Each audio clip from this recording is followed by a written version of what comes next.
त्यानंतर पुढे कामकाज आपण अध्यक्षांच्या ह्यांनी वाढवूयात.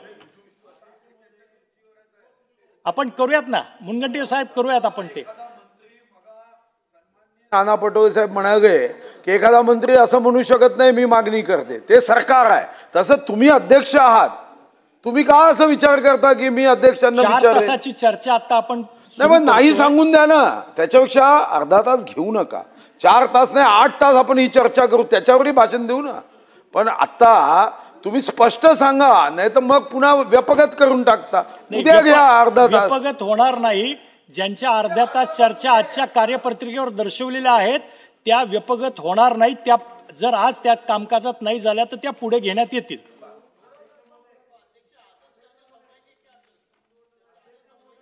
आजच्या चर्चेसाठी 4 तासाचा वेळ देण्यात आलेला आहे. जर सर्व सदस्यांची अनुमती असेल तर तो वेळ सुद्धा वाढवण्यात येईल. आपली सरकारची चर्चा करायची तयारी आहे. रात्र किती झाली तरी चर्चा करू, उद्याही चर्चा करू.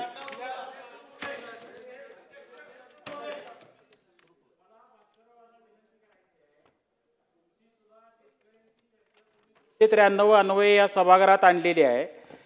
आमची सुद्धा 5 नंबरची लक्षवेधी ही फक्त शेतकऱ्यांच्या कर्जमाफीशीच निगडीत आहे आणि त्यामुळं तुम्हाला वेळ झाला हे जरी मान्य असलं तरी 5 मिनिटाचा अवधी, 5 मिनिटात हा प्रश्न संपणार आहे. 5 मिनिटं ह्या लक्षवेधीसाठी द्यावी अशी एक विशेष विनंती मला तुम्हालाही करायची आहे ना अध्यक्षांनाही करायची. सन्माननीय अध्यक्ष महोदय, विधानसभा अधिनियम 293 या 93 या प्रस्तावावर मी माझे विचार मांडण्याकरता या ठिकाणी उभा आहे. माझे अत्यंत जवळचे स्नेही सन्माननीय सरकार विनयजी कोरे यांनी मला विनंती केली, परंतु हा काय विषय देणं बदलणं हा माझ्या हातातला विषय नसल्यामुळं मी हेल्पलेस आहे. मी तुम्हाला सहकार्य करू शकत नाही असं मी सुरुवातीला या ठिकाणी सांगतो. अध्यक्ष महोदय, हा 293चा प्रस्ताव हा शेतकऱ्यांशी संबंधित अशा प्रकारचा प्रस्ताव हा आपण या ठिकाणी आणलेला आहे. खरं तर या शेतकऱ्यांची एकंदरीत विदारक अशा प्रकारची परिस्थिती काय आहे, या राज्यामध्ये शेतकरी किती बेहाल आहे, शेतकरी किती हतबल आहे, शेतकरी हा जगण्याकरता कशा प्रकारे धडपड करतोय त्याचं जिवंत उदाहरण 2 दिवसापूर्वी या महाराष्ट्रानं पाहिलं. दैनिक सामनामध्ये आणि सगळ्याच वृत्तवाहिन्यामध्ये एक 65-70 वर्षाची एक गृहिणी, आदरणीय भास्कररावजी जाधव साहेब, प्रस्ताव मांडलेलाच नाही. प्रस्तावावर आपण डायरेक्ट बोलायला सुरुवात केली. पहिली मला आपल्याला सूचना आहे की प्रस्ताव मांडावा आणि मग पुढे सुरू करा. आपण एक मिनिट अभिमन्यू पवार, शांत घ्या, जरा शांत घ्या. जाधव साहेब, आता चालतंय, चालू नाही नाही 1 मिनिट अध्यक्ष महोदय, 1 मिनिट. याच्यामध्ये हे अकॅडमिक डिस्कशन, याच्यामध्ये काही फार कोणाबद्दल असं नाही. मला वाटतं मी केलंय ते बरोबर आहे, सचिवाने आपल्याला चुकीचं सांगितलंय असं माझं समज आहे. 1 मिनिट, मी याच्यावर भाषण केलं पाहिजे. प्रस्तावावर मी म्हटलं की 293वर मी बोलायला उभा आहे, मी भाषण करेन. मी भाषण केल्यानंतर आपण प्रस्ताव वाचून दाखवाल अशी एक प्रथा आहे. पण आपण म्हणता त्या पद्धतीने मी काय करावं तेवढं मला मार्गदर्शन करा.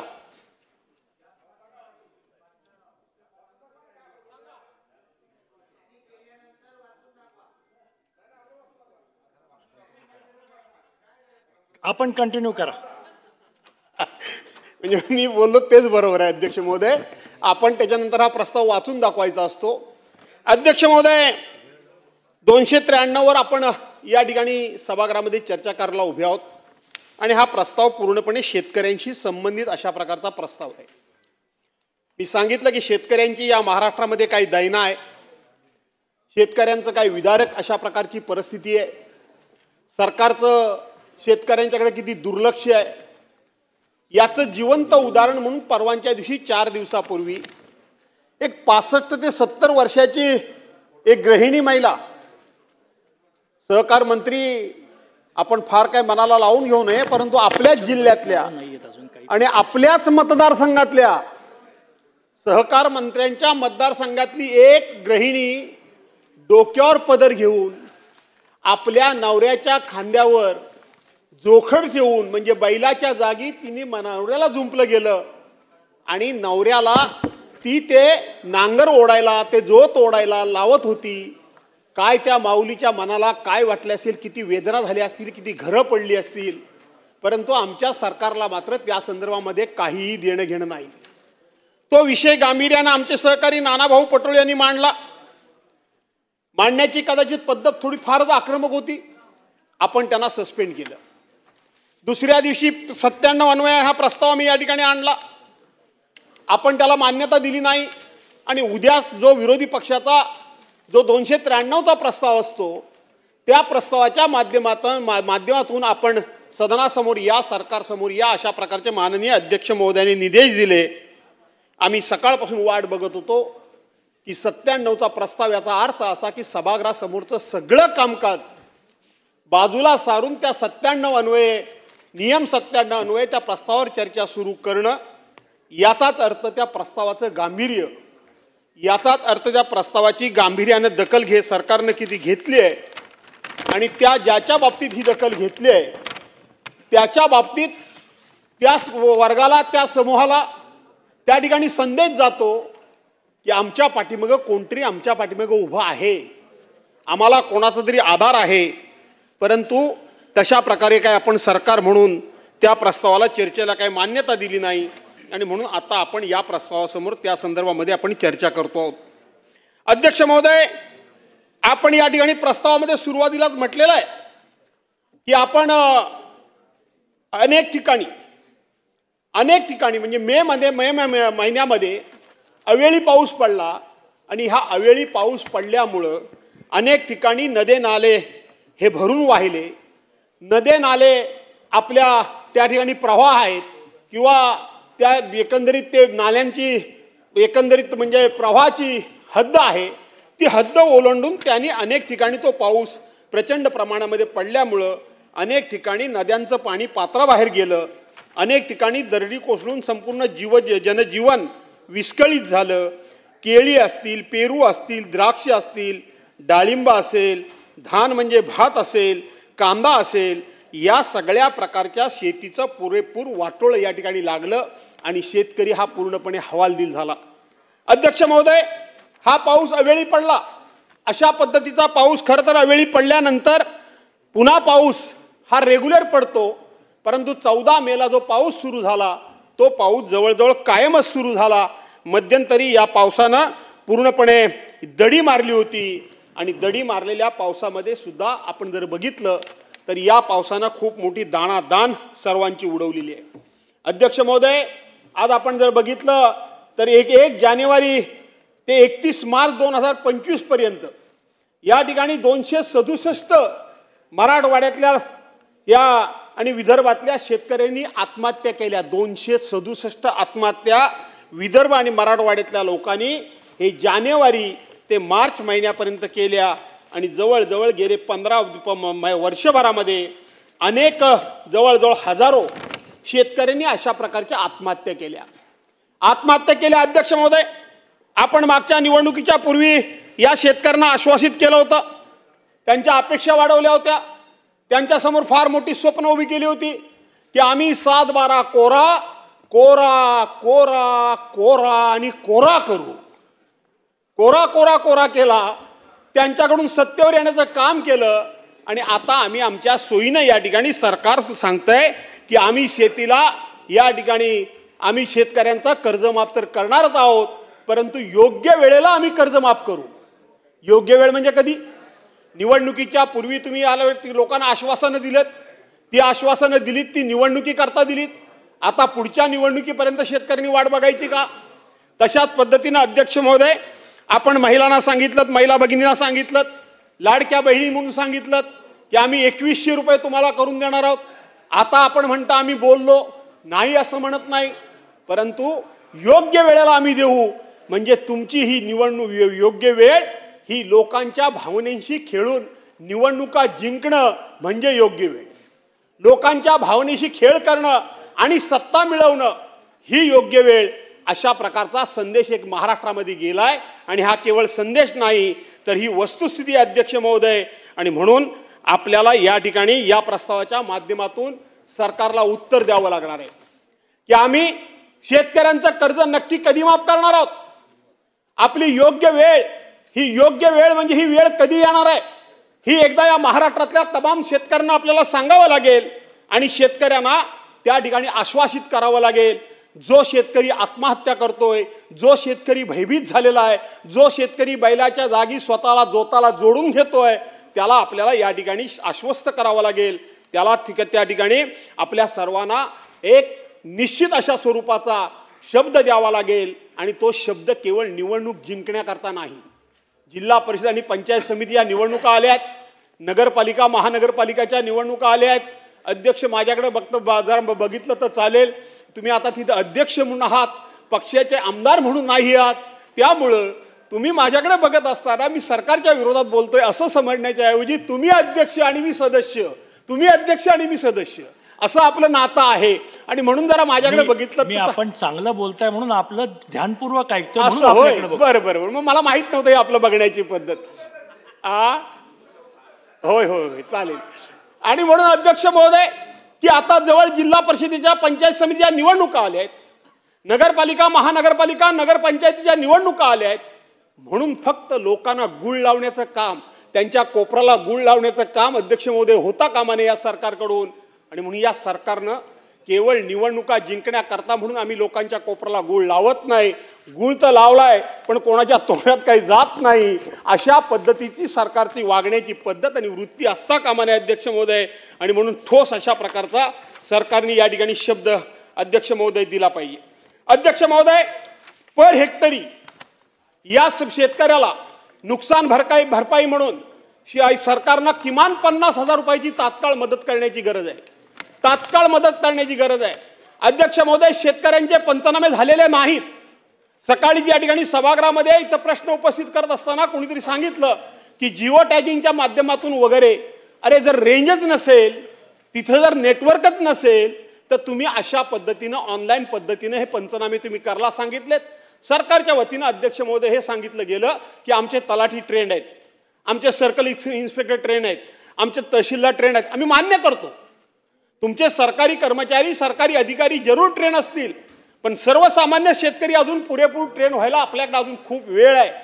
अजून त्याला ट्रेनिंग देण्याची आवश्यकता आहे. अजून त्याला त्याच्या संदर्भामध्ये जाणीव करून देणं ही सुद्धा आपल्या सर्वांची गरज आहे. त्याचं प्रबोधन होणं गरजेचं आहे. आणि म्हणून हे पंचनामे केवळ आपण ऑनलाईन पद्धतीनं करण्याच्या ऐवजी ऑफलाईन देखील पद्धतीनं केले पाहिजेत. अशा प्रकारची माझी तुमच्या सर्वांच्याकडे मागणी आहे, सरकारच्याकडे मागणी आहे. त्याचबरोबर त्यांना हेक्टरी 50,000 रुपये अध्यक्ष महोदय नुकसान भरपाई देणं, सरसकट नुकसान भरपाई देणं हा सुद्धा सरकारनं निर्णय घेतला पाहिजे. त्यांची कर्जमाफी करणं हा सुद्धा सरकारनं निर्णय घेतला पाहिजे. सरकारनं म्हटलंय की आम्ही आता प्रत्येकाला सौर ऊर्जा पंपाच्या माध्यमातून या ठिकाणी वीज देणार आहोत. सौर ऊर्जा पंपाकरता लाखो लोकांनी त्या ठिकाणी पैसे भरलेले आहेत, लाखो लोकांनी. सर्वांना मिळते सौर ऊर्जा पंपाचं कनेक्शन? अध्यक्ष महोदय, असंच झालं. 1 रुपया पीक संरक्षण विमा योजना म्हणून 1 रुपयात आम्ही शेतकऱ्याचा पीक विमा उतरतोय असं सांगितलं गेलं. शेतकऱ्याकडून एक रुपया गोळा केला गेला. आणि ज्या विमा कंपन्या आहेत सहकार मंत्री, त्या विमा कंपन्यांचं उखळ पांढरं झालं हे आता सरकारच कबूल करतंय.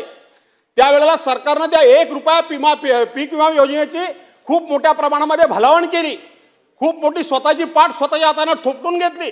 आम्ही कसा 1 रुपयामध्ये शेतकऱ्यांना या ठिकाणी विम्याची रक्कम देणार आहोत म्हणून सांगितलं.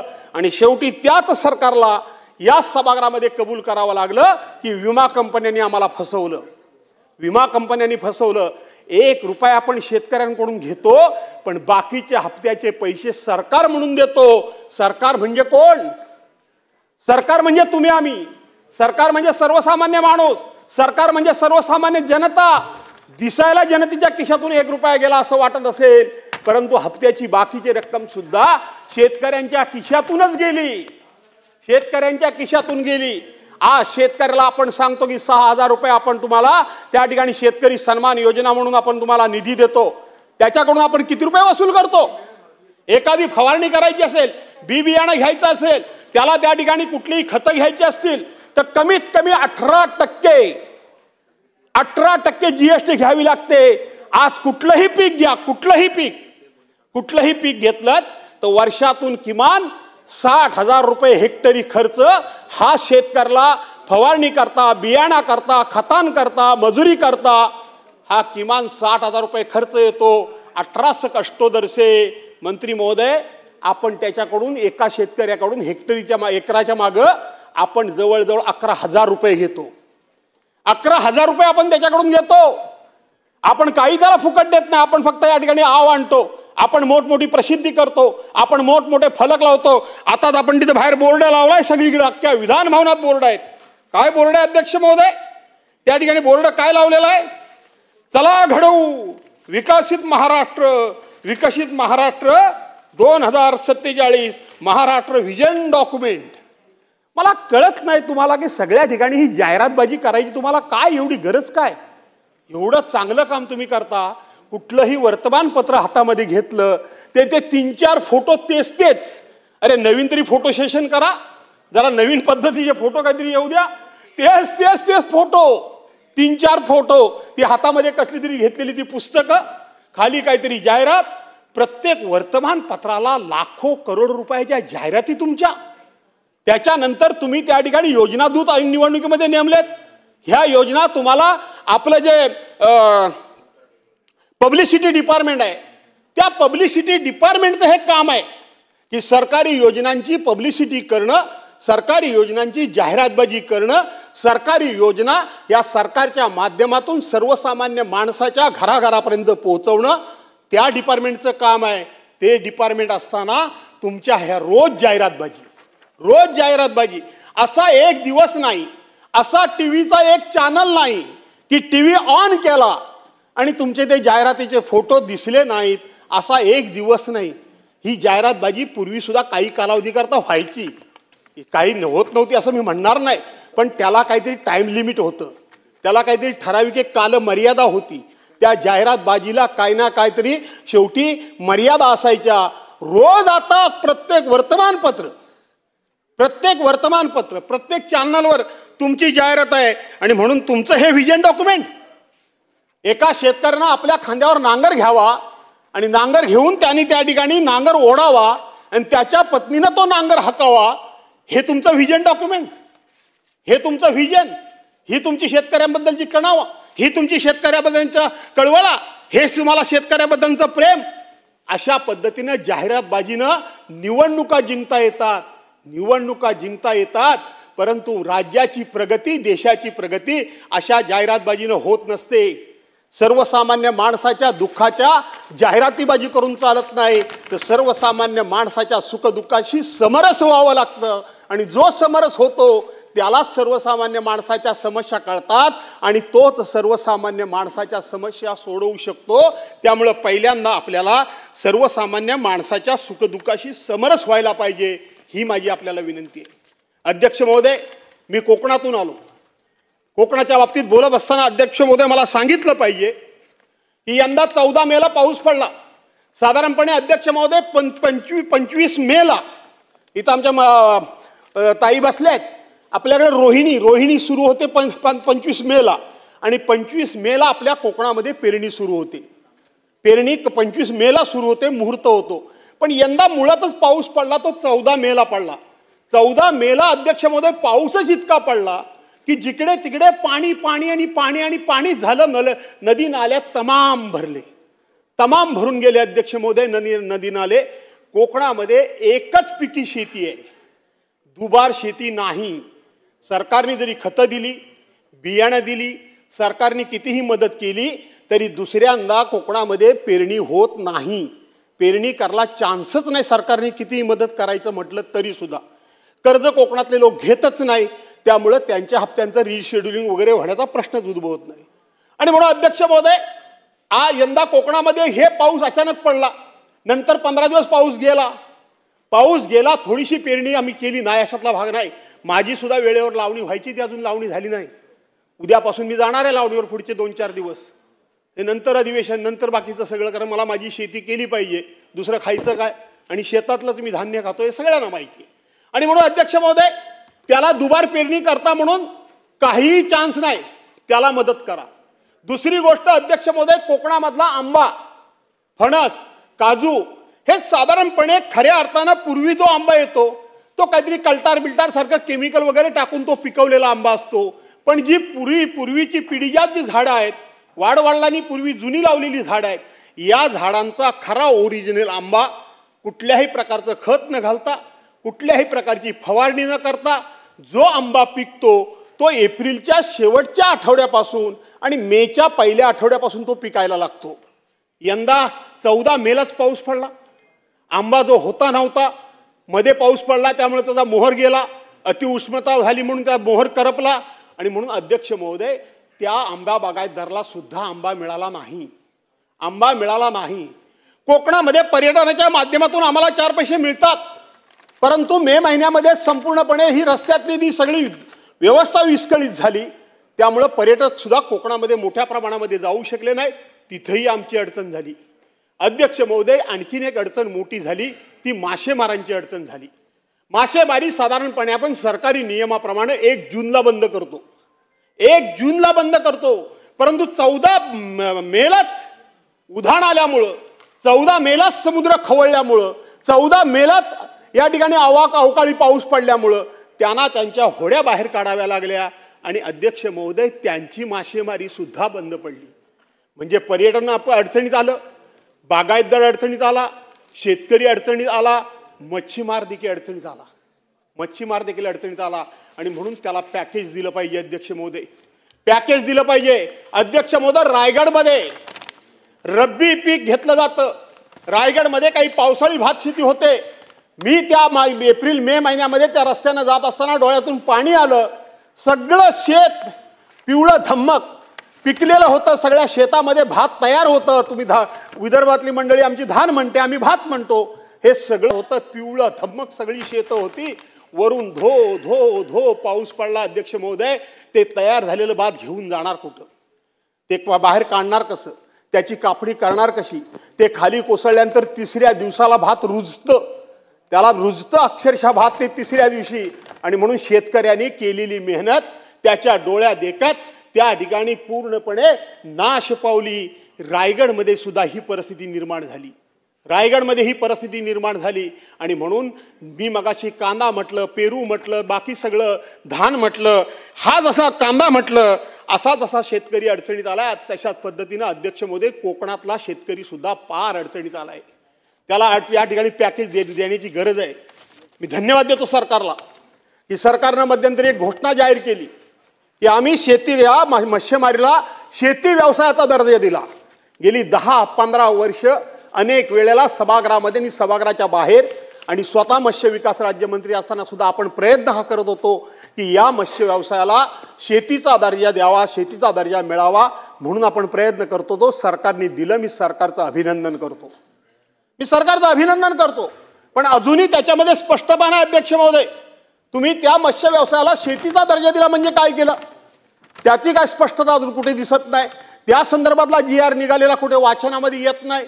ज्याच्या नावानं तुम्ही हे सगळं जाहीर केला करता, ठीक आहे, दुसऱ्याला चांगलं म्हणण्याची आपल्याकडे प्रवृत्तीच नाही. श्रेय तुम्हाला जरूर घ्या. आमच्या मच्छीमारांना त्याचा फायदा झाल्याचे कारण ज्या माणसानं कधी तो प्रश्न मांडलेचा मी कधी ऐकलं सुद्धा नाही, त्याचं नाव सुद्धा ऐकलं नाही, त्याच्या नावानं तुम्ही शेती, त्याच्या मागणीमुळं, त्याच्या पाठपुराव्यामुळं, त्याच्या भाषणामुळं, त्याच्यामुळं आम्ही त्याला मत्स्य व्यवसायाला शेतीचा दर्जा दिला म्हणून तुम्ही जाहीर केलं, आम्हाला आनंद आहे. पण त्या धोरणासंदर्भामध्ये तुमच्यामध्ये स्पष्टता येण्याची गरज आहे आणि म्हणून ती स्पष्टता सुद्धा यावी अशा प्रकारची मी या ठिकाणी विनंती करतो. अध्यक्ष महोदय, शेतकऱ्यांच्या बाबतीत तुमचे लोक काय म्हणतात, स्वतः मंत्री महोदय काय म्हणतात, मंत्री महोदय शेतकऱ्याबद्दल भाषा वापरत असताना काय वापरतात अध्यक्ष महोदय, त्या शेतकऱ्याच्या दुःखावर फुंकर घालण्याच्या ऐवजी, त्या शेतकऱ्याला दिलासा देण्याच्या ऐवजी, त्या शेतकऱ्याच्या पाठीवर मायेनं हात फिरवून लढ म्हणण्याच्या ऐवजी त्याची टिंगलटवाळी करणं, त्याची चेष्टा करणं, त्याची कुचेष्टा करणं, अशा पद्धतीनं चेष्टा करण्याचं काम हे स्वतः कृषी मंत्री करतायत. एक शेतकऱ्यांची चेष्टा करत असताना शेतकरी कर्जमाफीच्या पैशातून काय मुलीचे साखरपुडे करायचे आहेत काय? अरे शेतकऱ्यांना काय मुलीचे साखरपुडे करू नयेत का? शेतकऱ्यांना आपल्या मुलाबाळांचे मुलीबाळींच्या लग्नाची स्वप्न कधी बघू नयेत का? शेतकऱ्यांना कधी आपल्या मुलीबाळींचं लग्न हे विनाविघ्न पार पडलं, विना कर्ज पार पडलं, न आत्महत्या पार पडलं आणि ते पडावं अशा प्रकारचं शेतकऱ्याने स्वप्न कधी बघू नये का? अध्यक्ष महोदय विचार केला पाहिजे. लग्न करतात आजकाल भिकारी. नाही तुम्हाला द्यायचं बोलायला सांगितलं अध्यक्षांनी. अध्यक्षांच्याकडे आम्ही अशी परवानगी घेऊन आलो 4ला प्रस्ताव सुरू करत असताना माझं झाल्यानंतर इकडून दोघे जण बोलतील. कंटिन्यू आपण खात्री करून घ्या. आम्ही काय म्हणतो असं नाही, खात्री करून घ्या. म्हणजे स्वतः होते ना सेक्रेटरी. आणि म्हणून अध्यक्ष महोदय शेतकऱ्यांना ही स्वप्न कधी बघूच नाही का? अध्यक्ष महोदय सुखी संसाराची स्वप्न कधी शेतकऱ्यांना बघूच नाही.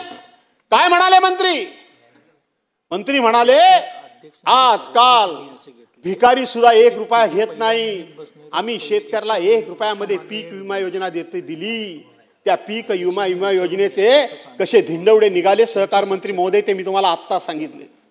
सरकारने त्यावेळेला 1 रुपयामध्ये आम्ही शेतकऱ्यांचा पीक विमा योजना दिली म्हणून सांगितलं आणि त्याच सरकारला याच सभागृहामध्ये कबूल करावं लागलं की त्या ठिकाणी मोठ्या प्रमाणामध्ये भ्रष्टाचार झाला. कंपन्यांचा फायदा झाला, शेतकऱ्यांचा फायदा झाला नाही. पण कंपन्यांना हप्ता जो गेला तो सरकारने दिला म्हणजे तो तुम्ही आम्ही नागरिकांनीच तो हप्ता दिलेला आहे. सरकार जी कोणी असलं तर त्या ठिकाणी असणारे मंत्री संत्री उद्या आम्ही काय ते काय खिशातून कोणी देत नाही, कोणी खिशातून देत नाही, जनतेच्याच खिशातून हे पैसे जातात. आणि म्हणून एका बाजूला स्वतः मंत्री सांगतात की या योजनेचा बोजवारा वाजला आणि दुसऱ्या बाजूला मंत्रीच चेष्टा करतात की 1 रुपया भिकारी घेत नाही, आम्ही सुद्धा 1 रुपयात तुम्हाला विमा देतो, अशा प्रकारची चेष्टा टीका करतात. अध्यक्ष महोदय जागेवर काय नाही, तुमच्या काय ढिकलाचा पंचनामा करायचा का? ही बोलण्याची सुद्धा मदार, ही मजल, ही वृत्ती आणि हे शब्द तोंडातून कसे येतात? एवढ्या करता येतात की अहंकार, एवढ्या करता येतात की सर्वसामान्य माणसाच्या सुखदुःखाची काही आम्हाला देणं नाही घेणं, अशा लोकांच्या तोंडून असे शब्द येतात. काल इथे या सदनाचे सहकारी माझे बबनराव लोणीकरांनी खुलासा केला, आपण तो खुलासा स्वीकारला. काय म्हणतात काय या ठिकाणी सत्ताधारी पक्षाचे आमदार, तुम्हाला बूट, तुम्हाला चपला, कपडे माझ्या बापामुळे म्हणजे मोदी साहेबांच्या मुळे मिळतात, माझ्या बापामुळे तुम्हाला मिळतात. तुम्हाला पेरणीसाठी 6,000 रुपये माझ्या बापामुळे मिळतात. तुमच्या आईच्या अंगावरचं पातळ माझ्या बापामुळे मिळतं. तुमच्या बायकोच्या खात्यामध्ये पैसे, बहिणीच्या खात्यामध्ये पैसे माझ्या बापामुळे येतात. अध्यक्ष महोदय सरकार काय 2014 पूर्वी या देशामध्ये सरकार नव्हती? 2014 पूर्वी या देशामध्ये सरकार नव्हती?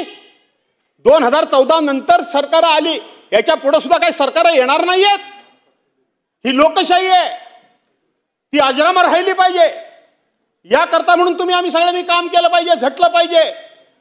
आणि आमची सत्ता आहे, आम्ही त्या पक्षाचे पदाधिकारी आहोत, आम्ही त्या पक्षाचे आमदार खासदार आहोत, म्हणून अशा प्रकारची भाषा करून कोणाचा तरी उपमुर्द करण्याचा अधिकार आम्हाला कोणी दिला? अशा प्रकारचे शब्द आमच्या तोंडून कसे येऊ शकतात?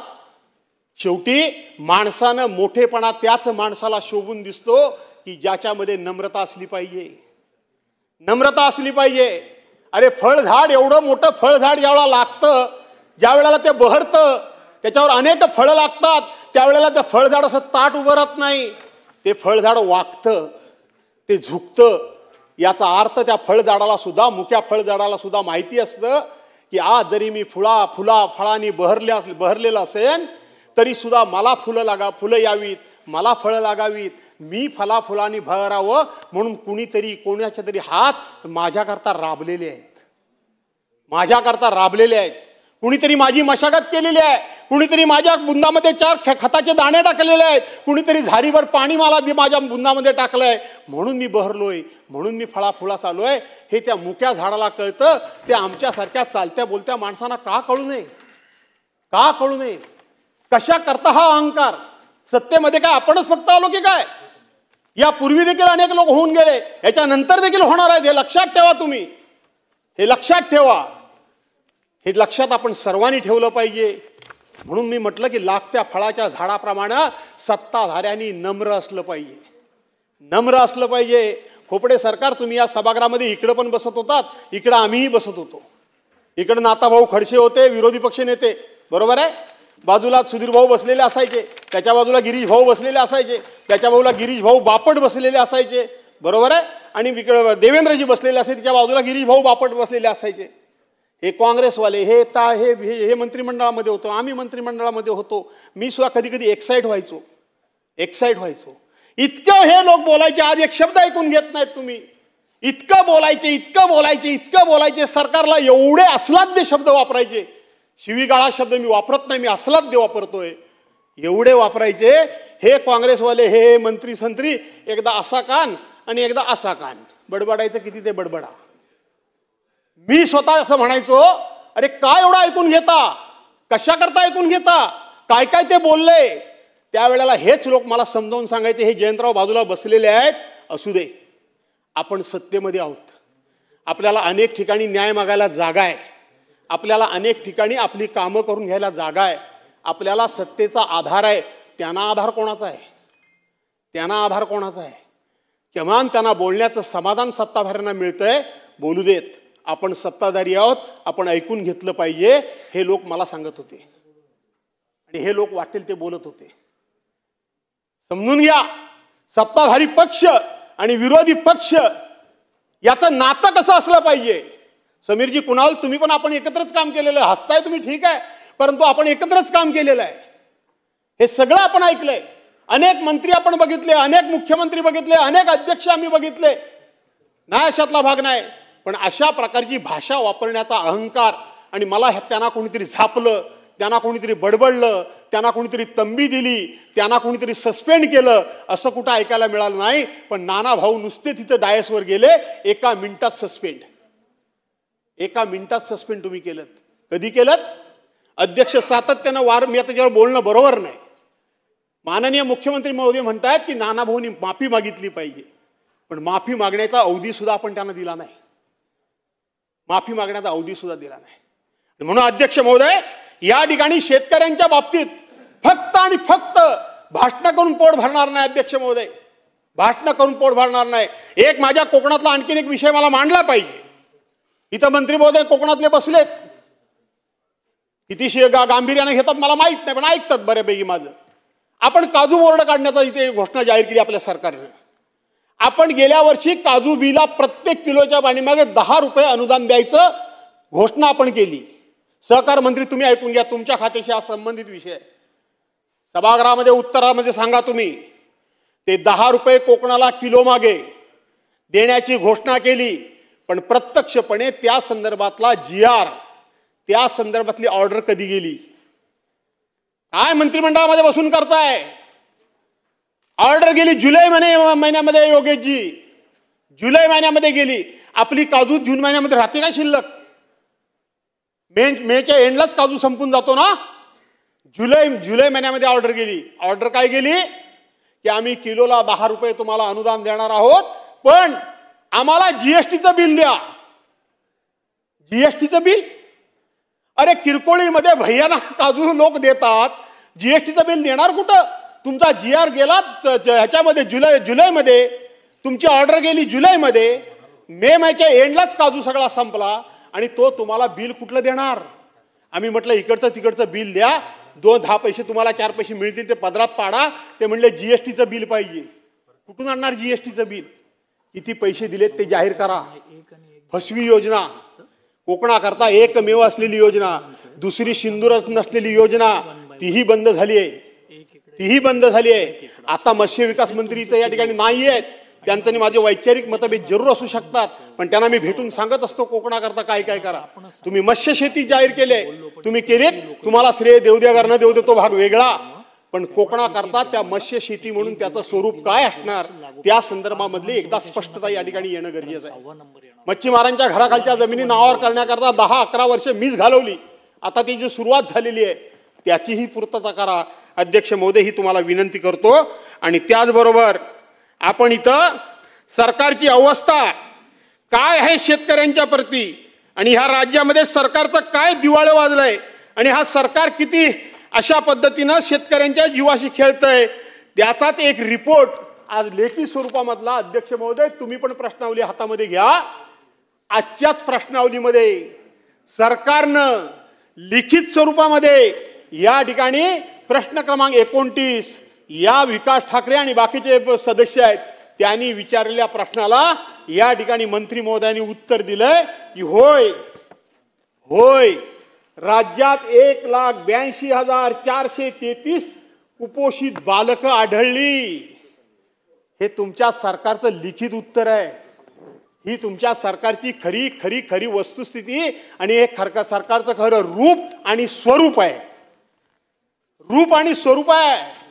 तुम्ही बाहेर कितीही डांगोरा पिटा, कितीही मोठेपणा मारा, कितीही जाहिराती करा, कितीही कार्यक्रम करा, कितीही विरोधकांना अंडर एस्टिमेट करा, कितीही विरोधकांच्या योजना अडवून ठेवा, त्यांना विकासाला एकही रुपया देऊ नका, त्यांना ठाई ठाई वेटीस धरा, त्यांचं एकही काम करू नका, पण शेवटी ही बालकं जी आहेत ही राज्याची आहेत, ही तुमची आमची आहेत.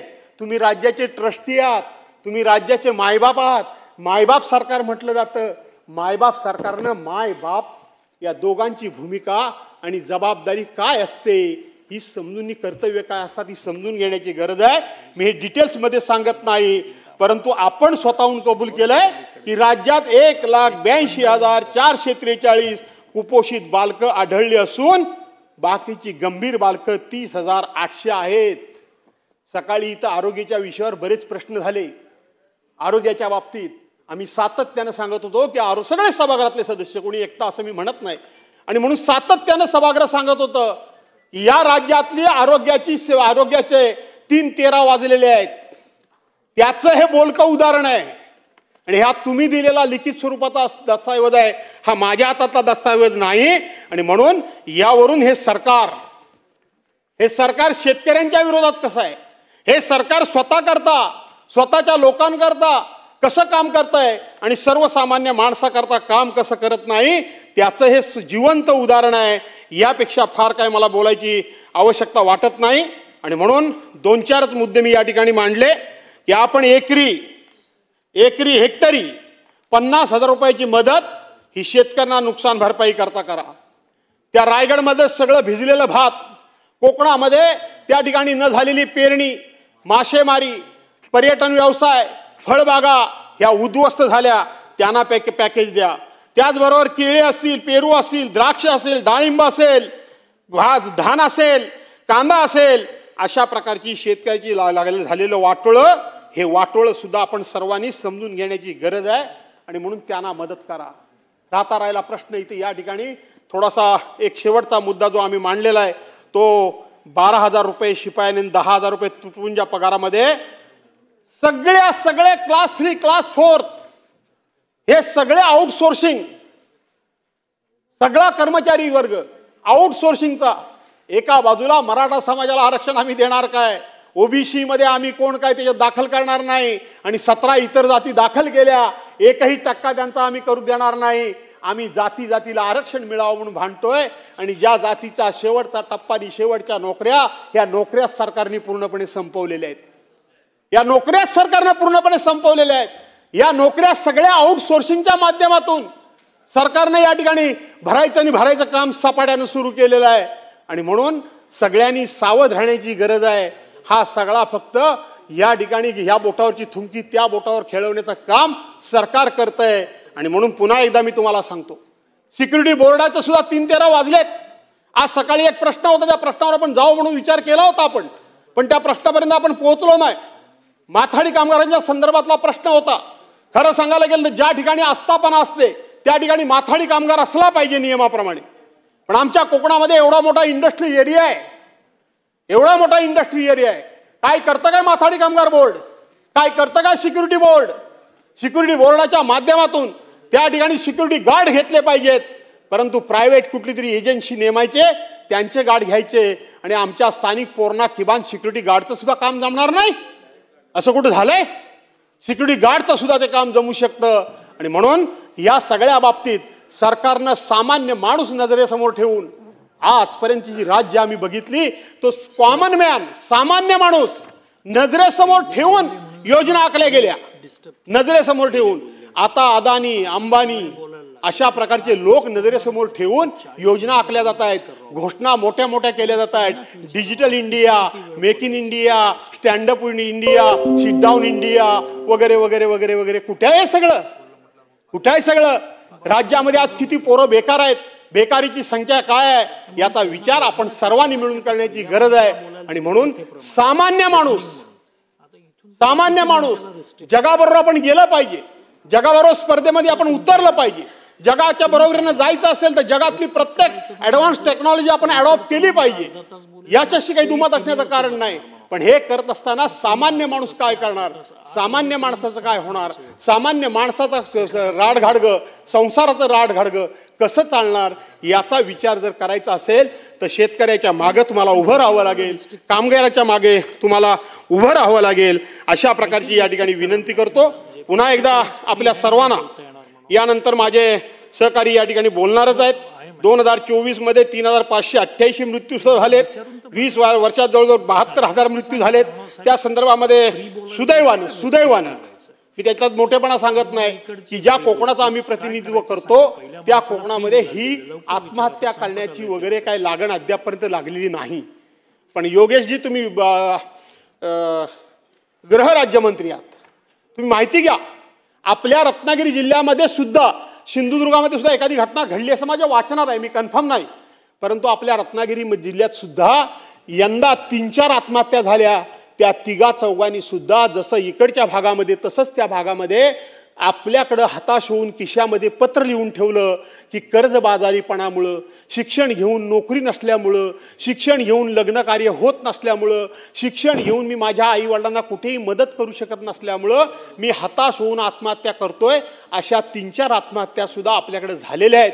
मी त्या आत्महत्या झाला असं अजूनही म्हणायला तयार नाही, पण तरी सुद्धा तुम्ही गृहराज्यमंत्री आहात, माहिती घ्या, तुमची ही जबाबदारी बनते की अशा पद्धतीने जर कोणतरी निराश होऊन, हताश होऊन जर या निर्णयाप्रत जात असेल तर आपल्याला समाज प्रबोधन करावं लागेल. आपल्याला त्या ठिकाणी तू अशा पद्धतीने आत्महत्या करू नकोस. जीवनामध्ये संघर्ष अनेकांच्या वाट्याला येतो, काय आपल्याच वाट्याला येतो अशातला भाग नाही. तो संघर्ष आपण करू, परंतु असं सहजासहजी त्या संघर्षाच्या पुढे आपण गुडघे टेकून आत्महत्या करणार नाही. हा आत्मविश्वास त्याच्या मनामध्ये जागवावा लागेल. आणि म्हणून ही जबाबदारी आपली आहे. आपण केवळ राजकारणाकरता एकमेकांवर आरोप टीका करणं त्या तेवढ्या पुरेशा ठीक आहेत, पण कायमस्वरूपी त्याच्यात अडकून पडू नका. तरुण आहात, तुम्हाला जर भवितव्य तुमचं घडवायचं असेल तर ह्या ठिकाणी आरोपातून तुमचं काही भवितव्य घडण्यातलं नाही. मी तुम्हाला आजच सांगून टाकतो, काहीतरी विधायक काम करा, चांगलं काम करा, जे आपल्या कोकणाच्या फायद्याचं आहे, आपल्या कोकणाच्या हिताचं आहे. राज्याचे तुम्ही मंत्री आहात हे मला माहितीच आहे, पण आता मंत्री राज्याचा कुठला कपाळातला राहिलाय, आता जिल्ह्यातला सुद्धा मंत्री राहिला नाही, आता स्वतःच्या मतदारसंघाचाच मंत्री राहिलाय प्रत्येक जण. हा प्रत्येकाला अनुभव असेल आणि म्हणून तुम्ही सुद्धा त्या संदर्भामध्ये विचार करावा, अशा प्रकारची विनंती करतो.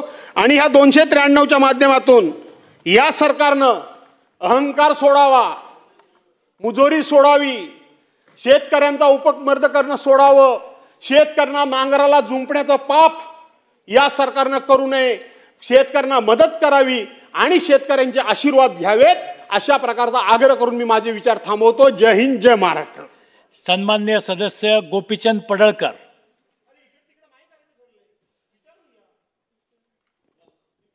अध्यक्ष महोदय, 293च्या प्रस्तावावरती बोलण्याची मला संधी दिली त्याबद्दल मी आपलं मनापासून आभार व्यक्त करतो. अनेक विषय हे या 293च्या प्रस्तावामध्ये चर्चेला आणले गेले आहेत. महाराष्ट्रातील शेतकरी वेगवेगळ्या संकटांना सामोरे जात आहेत. कधी दुष्काळ, कधी ढगफुटी, कधी गारपीट, असे वेगवेगळे विषय सातत्यानं पुढे येत आहेत. आणि अशा परिस्थितीमध्ये शेतकऱ्यांच्या बाजूनं सरकार नेहमी ठाम राहतंय. शेतकऱ्यांना मदत देणं असेल किंवा शेतकऱ्यांच्या जीवनामध्ये आमूलाग्र बदल करणं असेल, याच्यावरती